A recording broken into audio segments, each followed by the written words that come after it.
ডিফু চহৰৰ গান্ধী পাৰ্কৰ পৰা অসম বিশ্ববিদ্যালয় ডিফু চৌহদলৈ 4 লেনযুক্ত পথৰ আজি আধাৰশিলা স্থাপন কৰে পৰিষদৰ মুখ্য কাৰ্যবাহী সদস্য তুলিৰাম ৰংহাঙে।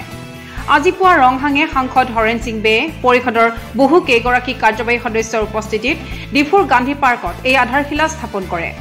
ডিফুৰ গান্ধী পাৰ্কৰ পৰা লামডিং ৰোডস্থিত অসম বিশ্ববিদ্যালয় চৌহদ পৰ্যন্ত এই পথ নিৰ্মাণ কৰা হ'ব বুলি মুখ্য কাৰ্যবাহী সদস্যগৰাকীয়ে জানিবলৈ দিয়ে। বিদ্ৰোহী সংগঠনৰ সৈতে হোৱা চুক্তি অনুসৰি MOSৰ অধীনত কেন্দ্ৰীয় চৰকাৰে কাৰ্বি আংলং অট'নমাছ টেৰিটৰীৰ নামত এই উন্নয়নৰ ধন মোকলাই দিয়া বুলিও ৰংহাঙে উল্লেখ কৰে।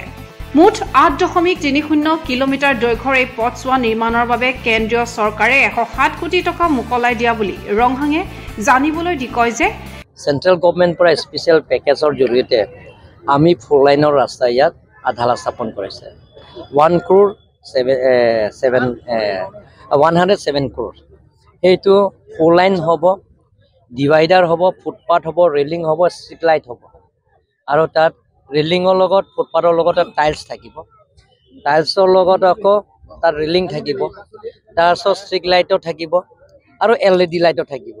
এই গোটেইখিনি আঁচনি 107 crore আৰু লগতে ৱেষ্ট কাৰ্বি আংলং গোটেই হামৰেন টাউনটো 4 লাইনটো অসমমালাৰ জৰিয়তে এইটো হিমন্ত বিশ্ব শৰ্মা ডাঙৰে আমাক উপহাৰ দিলে, টেণ্ডাৰ কৰা হৈছে, এলটমেণ্ট কৰা হৈ গ'ল। কিন্তু যিবিলাকৰ ৱাৰ্ডে যোৱা ৰাস্তা সেইবিলাকৰ কাৰণে আজি টোটেল 72 crore তাতো টেণ্ডাৰ কৰা হৈছে আৰু এলটমেণ্ট কৰা হৈছে, আজি আধালা স্থাপন কৰা হৈছে।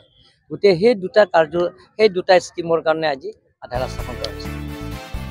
ডিফুৰ পৰা ছাইদুল ইছলামৰ ৰিপৰ্ট, আছাম টাইমছ পোষ্ট।